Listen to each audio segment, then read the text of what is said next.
Hey guys, in today's video I'm going to show you how to download Telegram private group video.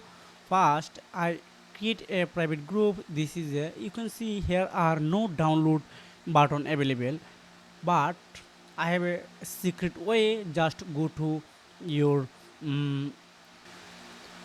extension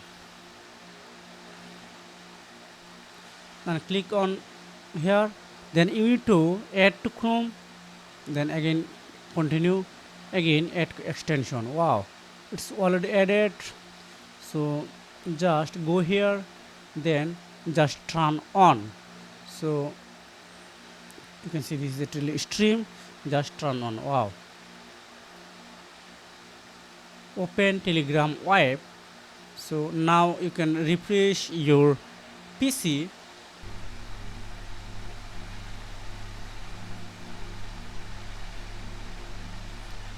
Wow, you can see it's already download on my PC. If I open this one, you can find it.